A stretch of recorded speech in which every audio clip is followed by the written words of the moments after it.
ಎಲ್ಲರಿಗೂ ನಮಸ್ಕಾರ. Sunday real life ಸ್ಟೋರೀಸ್ಗೆ ಸುಸ್ವಾಗತ. ಒಬ್ಬ ಮಹಿಳೆ ತನ್ನ ಮನೆಯನ್ನು ಬದಲಾಯಿಸಬಹುದು. ಒಬ್ಬ ತಾಯಿ ಒಂದು ಪೀಳಿಗೆಯನ್ನು ರೂಪಿಸಬಹುದು. ಆದರೆ ಒಬ್ಬ ಶಕ್ತಿಶಾಲಿ ಮಹಿಳೆ ಇತಿಹಾಸವನ್ನೇ ಬದಲಾಯಿಸಬಹುದು.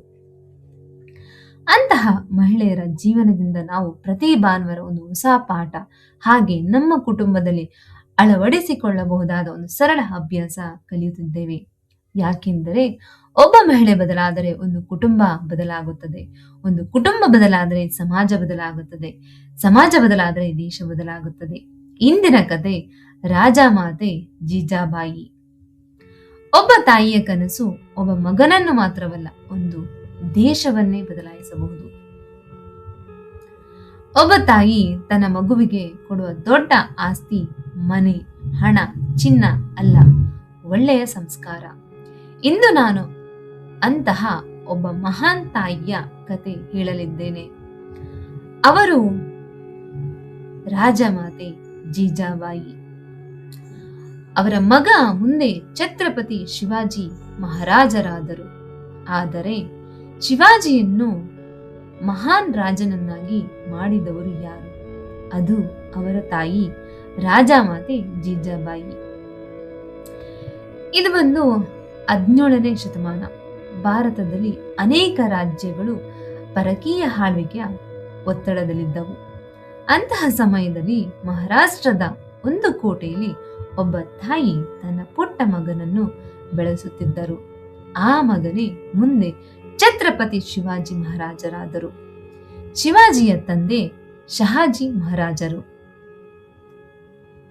ಅವರು ಯುದ್ಧಗಳಲ್ಲಿ ಮತ್ತು ರಾಜ್ಯದ ಕೆಲಸಗಳಲ್ಲಿ ಹೆಚ್ಚು ಕಾಲ ಹೊರಗೆ ಇರುತ್ತಿದ್ದರು. ಆದ್ದರಿಂದ ಶಿವಾಜಿಯ ಬಾಲ್ಯವನ್ನು ಹೆಚ್ಚಾಗಿ ರೂಪಿಸಿದವರು ಅವರ ತಾಯಿ ಜೀಜಾಬಾಯಿ.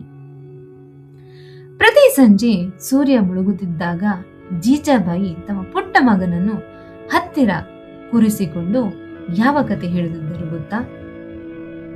ಅವರು ರಾಮಾಯಣ, ಮಹಾಭಾರತ ಮತ್ತು ಧರ್ಮದ ಕಥೆಗಳ ಮೂಲಕ ನ್ಯಾಯ, ಧೈರ್ಯ, ಸತ್ಯ, ಮಹಿಳೆಯರ ಗೌರವ, ದೇಶ ಪ್ರೇಮ ಇವುಗಳನ್ನು ಬಾಲ್ಯದಿಂದಲೇ ಮನಸ್ಸಿನಲ್ಲಿ ಬಿತ್ತಿದರು. ಹಾಗೆ ಪ್ರತಿಯೊಂದು ಕಥೆಯ ಕೊನೆಯಲ್ಲಿ ಅವರು ಕೇಳುತ್ತಿದ್ದರು, ಶಿವ, ಈ ಕಥೆಯಿಂದ ನೀನು ಏನು ಕಲಿತೆ? ಚಿಕ್ಕ ಶಿವಾಜಿಯವರು ಯೋಚಿಸಿ ಉತ್ತರ ಕೊಡುತ್ತಿದ್ದರು. ಜೀಜಾಬಾಯಿಯವರು ಅದಕ್ಕೆ ನಗುತ್ತಿದ್ದರು. ಹಾಗೆ ಅವರನ್ನು ಪ್ರೋತ್ಸಾಹಿಸಿದರು. ಒಂದು ದಿನ ರಾಮಾಯಣದ ಕತೆ ಮುಗಿದ ನಂತರ ಜೀಜಾಬಾಯಿ ಕೇಳಿದರು, ರಾಮನು ಯಾಕೆ ಎಲ್ಲರಿಗೂ ಪ್ರಿಯನಾದ? ಆಗ ಶಿವಾಜಿಯವರು ಹೇಳಿದರು, ಅವರು ಸತ್ಯವನ್ನು ಬಿಟ್ಟಿಲ್ಲ ಎಂದು. ಆಗ ಜೀಜಾಬಾಯಿ ಹೇಳಿದರು, ಶಿವ, ನೀನು ಜೀವನದಲ್ಲಿ ಎಷ್ಟು ದೊಡ್ಡವನಾದರೂ ಸತ್ಯವನ್ನು ಎಂದಿಗೂ ಬಿಡಬೇಡ. ಆ ಒಂದು ಮಾತು ಶಿವಾಜಿಯವರ ಹೃದಯದಲ್ಲಿ ಜೀವನ ಪೂರ್ತಿ ಉಳಿಯಿತು. ಮತ್ತೊಂದು ದಿನ ಅವರು ಮಹಾಭಾರತದ ಕಥೆ ಹೇಳಿದರು. ಅದರಲ್ಲಿ ದ್ರೌಪದಿಯವರಿಗೆ ನಡೆದ ಅವಮಾನವನ್ನು ವಿವರಿಸಿದರು. ನಂತರ ಹೇಳಿದರು, ಶಿವ, ನಿಜವಾದ ವೀರನು ಯುದ್ಧದಲ್ಲಿ ಗೆಲ್ಲುವವನು ಅಲ್ಲ, ಮಹಿಳೆಯರಿಗೆ ಗೌರವವನ್ನು ಕೊಡುವವನು, ಹಾಗೆ ಮಹಿಳೆಯರ ಗೌರವವನ್ನು ಕಾಪಾಡುವವನು. ಆ ದಿನದಿಂದ ಶಿವಾಜಿಯವರು ಒಂದು ನಿರ್ಧಾರ ಮಾಡಿದರು, ನನ್ನ ರಾಜ್ಯದಲ್ಲಿ ಮಹಿಳೆಯರನ್ನು ಯಾರು ಅವಮಾನಿಸಬಾರದು. ಅವರು ರಾಜರಾದ ಮೇಲೂ ಆ ನಿಯಮವನ್ನು ಕಟ್ಟುನಿಟ್ಟಾಗಿ ಪಾಲಿಸಿದರು. ಜೀಜಾಬಾಯಿ ಕೇವಲ ಕತೆ ಹೇಳುತ್ತಿರಲಿಲ್ಲ, ಅವರು ಬದುಕಿ ತೋರಿಸುತ್ತಿದ್ದರು. ಕಷ್ಟ ಬಂದಾಗ ಹೆದರಲಿಲ್ಲ, ಪ್ರಾರ್ಥನೆ ಮಾಡುತ್ತಿದ್ದರು, ಧೈರ್ಯದಿಂದ ನಿರ್ಧಾರ ಮಾಡುತ್ತಿದ್ದರು, ಇತರರಿಗೆ ಗೌರವ ಕೊಡುತ್ತಿದ್ದರು. ಶಿವಾಜಿ ಎಲ್ಲವನ್ನೂ ನೋಡುತ್ತಾ ಬೆಳೆದರು. ಅವರಿಗೆ ಅರ್ಥವಾಯಿತು, ಅಮ್ಮ ಹೇಳುವುದಕ್ಕಿಂತ ಅಮ್ಮ ಬದುಕುವುದೇ ದೊಡ್ಡ ಪಾಠ ಎಂದು. ವರ್ಷಗಳು ಕಳೆದವು. ಆ ಪುಟ್ಟ ಶಿವಾಜಿಯವರು ಛತ್ರಪತಿ ಶಿವಾಜಿ ಮಹಾರಾಜರಾದರು. ಒಬ್ಬ ಧೈರ್ಯಶಾಲಿ ರಾಜರಾದರು, ಒಬ್ಬ ನ್ಯಾಯಪ್ರಿಯ ನಾಯಕರಾದರು, ಒಬ್ಬ ಮಹಿಳೆಯರ ಗೌರವ ಕಾಪಾಡುವ ಆಡಳಿತಗಾರರಾದರು. ಜನರು ಅವರನ್ನು ಹೊಗಳಿದರು. ಆದರೆ ಶಿವಾಜಿ ಯಾವಾಗಲೂ ಹೇಳುತ್ತಿದ್ದರು, ನನ್ನ ಮೊದಲ ಗುರು ನನ್ನ ತಾಯಿ ಎಂದು. ಈ ಕಥೆಯ ಸಾರಾಂಶ ಏನು ಅಂದ್ರೆ, ಜೀಜಾಬಾಯಿ ಶಿವಾಜಿಯವರಿಗೆ ಕತ್ತಿ ಹಿಡುವುದನ್ನು ಕಲಿಸುವ ಮೊದಲು ಒಳ್ಳೆಯ ಹೃದಯ ಹೊಂದುವುದನ್ನು ಕಲಿಸಿದರು. ಯುದ್ಧ ಗೆಲ್ಲುವುದಕ್ಕಿಂತ ಮೊದಲು ಸ್ವಭಾವವನ್ನು ಗೆಲ್ಲುವುದನ್ನು ಕಲಿಸಿದರು. ರಾಜನಾಗುವುದಕ್ಕಿಂತ ಮೊದಲು ಒಳ್ಳೆಯ ಮನುಷ್ಯನಾಗುವುದನ್ನು ಕಲಿಸಿದರು. ಈ ಕಥೆಯಿಂದ ನಾವು ಕಲಿಬೇಕಾದಂತಹ 5 ಪವರ್ಫುಲ್ ಲೆಸನ್ಸ್ ಏನು ಅಂದ್ರೆ, ನಂಬರ್ 1, ಮಕ್ಕಳು ನಮ್ಮ ಮಾತಿಗಿಂತ ನಮ್ಮ ಜೀವನದಿಂದ ಹೆಚ್ಚು ಕಲಿಯುತ್ತಾರೆ. ನಂಬರ್ 2, ಪ್ರತಿದಿನ ಒಂದು ಒಳ್ಳೆಯ ಕತೆ ಮಗುವಿನ ಭವಿಷ್ಯವನ್ನು ಬದಲಾಯಿಸಬಹುದು. ನಂಬರ್ 3, ಒಳ್ಳೆಯ ಸಂಸ್ಕಾರವೇ ಮಕ್ಕಳಿಗೆ ಕೊಡುವ ದೊಡ್ಡ ಆಸ್ತಿ. ನಂಬರ್ 4, ಮಹಿಳೆಯ ಗೌರವವನ್ನು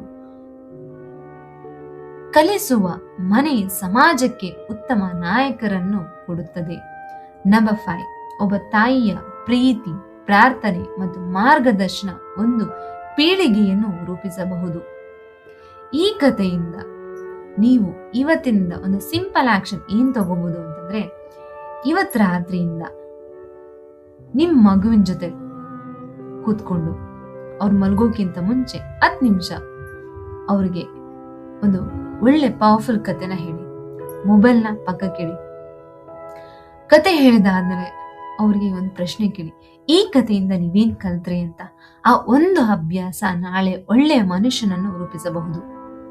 ಹಾಗೆ ಪ್ರತಿ ಗೃಹಲಕ್ಷ್ಮಿಯ ಕೈಯಲ್ಲಿ ಒಂದು ಮನೆಯ ಭವಿಷ್ಯ ಇದೆ. ಪ್ರತಿ ತಾಯಿಯ ಮಡಿಲಿನಲ್ಲಿ ಒಬ್ಬ ನಾಯಕ ಬೆಳೆಯಬಹುದು. ರಾಜಮಾತೆ ಜೀಜಾಬಾಯಿಯವರು ನಮಗೆ ಹೇಳಿಕೊಟ್ಟ ಪಾಠ ಒಂದೇ: ಮಕ್ಕಳಿಗೆ ಕೇವಲ ಶಿಕ್ಷಣ ಕೊಡುವುದಲ್ಲ, ಸಂಸ್ಕಾರ ಕೊಡಿ. ಯಾಕೆಂದರೆ ಸಂಸ್ಕಾರದಿಂದ ಬೆಳೆದ ಮಗು ತನ್ನ ಕುಟುಂಬವನ್ನಷ್ಟೇ ಅಲ್ಲ, ಸಮಾಜವನ್ನು ಬೆಳಗಿಸುತ್ತದೆ. ಹಾಗೆ ನಾನು ಯಾವಾಗ್ಲೂ ಯೋಚಿಸ್ತಿದ್ದೆ, ನಮ್ಮ ಮಕ್ಕಳಿಗೆ ನಮ್ಮ ಸಂಸ್ಕೃತಿಯನ್ನ ಕಥೆಗಳ ಮೂಲಕ ಹೇಗೆ ತಲಿಸಬಹುದು ಅಂತ. ನಾನು ಡೈಲಿ ಒಂದೊಂದು ಸ್ಟೋರಿನ ಹೇಳ್ತಾ ಇದ್ದೆ. ಆದ್ರೆ ಎಷ್ಟು ದಿವಸ ಅಂತ ಏನಪ್ಪ ನಾವು ಸ್ಟೋರೀಸ್ನ ಹುಡುಕೋದು. ಸೊ ಹೇಳಿರೋ ಸ್ಟೋರಿನೇ ಹೇಳ್ತಾನೆ ಇದ್ದೆ. ಆಗ ಅವರು, ಏನಮ್ಮ ಯಾವಾಗ್ಲೂ ಒಂದೇ ಸ್ಟೋರಿ ಹೇಳ್ತೀಯಲ್ಲಮ್ಮ ಅಂತ.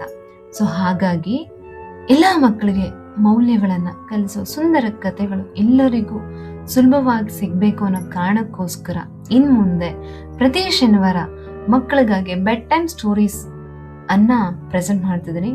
ಅದು ಬಂದು ನನ್ನ ಸ್ಯಾಟರ್ಡೆ ಪ್ಲೇ ಲಿಸ್ಟ್ ಅಲ್ಲಿ ನೋಡ್ತೀರಾ. ಈ ಕಥೆಗಳು ಜಸ್ಟ್ ಕಥೆಗಳಲ್ಲ, ಭಗವದ್ಗೀತೆಯಿಂದ, ರಾಮಾಯಣದಿಂದ, ಮಹಾಭಾರತದಿಂದ ಮತ್ತು ನಮ್ಮ ಭಾರತೀಯ ಸಂಸ್ಕೃತಿಯ ಅಮೂಲ್ಯ ಮೌಲ್ಯಗಳಿಂದ ಪ್ರೇರಿತವಾದ ಪುಟ್ಟ ಪುಟ್ಟ ಜೀವನ ಪಾಠಗಳು. ಈ ಎಲ್ಲಾ ಕಥೆಗಳು ನಾನು 6 ನಿಮಿಷದ ಒಡನೆ ಇಟ್ಟಿರ್ತೀನಿ. ಸೊ ಮೊದಲು ನೀವು ಕೇಳಿದ್ದಾದ್ಮೇಲೆ ನಿಮ್ಮ ಮಕ್ಕಳಿಗೆ ತಿಳಿಸಿ. ಅದಾದ ನಂತರ ಅವ್ರಿಗೆ ಒಂದು ಕ್ವಶನ್ ಕೇಳಿ, ಈ ಕಥೆಯಿಂದ ನೀವೇನ್ ಕಲ್ತ್ರಿ ಅಂತ. ಆ ಒಂದು ಚಿಕ್ಕ ಅಭ್ಯಾಸ ಮಕ್ಕಳಲ್ಲಿ ಯೋಚನೆ ಮಾಡುವಂತ ಗುಣ ಬೆಳೆಯುತ್ತದೆ. ಹಾಗೆ ಪ್ರತಿ ಭಾನುವಾರ ನಿಮ್ಮೆಲ್ಲರಿಗಾಗಿ ಭಾರತದ ಶಕ್ತಿಶಾಲಿ ಮಹಿಳೆಯರ ಪ್ರೇರಣಾದಾಯಕ ಜೀವನ ಕಥೆಗಳನ್ನು ನಿಮ್ ಮುಂದೆ ಪ್ರೆಸೆಂಟ್ ಮಾಡ್ತಿದ್ರೆ. ಸೊ ನಿಮ್ಮ ಕುಟುಂಬದಿಂದ ಜೊತೆ ಸೇರಿ ಈ ಕಲಿಕೆನ ಪ್ರಯಾಣದಲ್ಲಿ ಭಾಗಿಯಾಗಿ. ಹಾಗೆ ನಿಮ್ಮೆಲ್ಲರಿಗೂ ತಿಳಿದಿರೋ ತರ ಇದೇ ತಿಂಗಳು ಜುಲೈ 24ರಿಂದ ಬೆಳಿಗ್ಗೆ 5:30ರಿಂದ 6 ಗಂಟೆಗೆ ನಾನು 21 ಡೇ ಗೃಹಲಕ್ಷ್ಮಿ ಲೈಫ್ ಟ್ರಾನ್ಸ್ಫಾರ್ಮೇಶನ್ ಪ್ರೋಗ್ರಾಮ್ನ ಸ್ಟಾರ್ಟ್ ಮಾಡ್ತೀನಿ. ದಯವಿಟ್ಟು ಎಲ್ಲರೂ ಭಾಗಿಯಾಗಿ.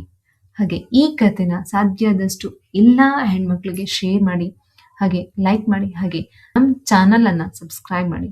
ಧನ್ಯವಾದಗಳು.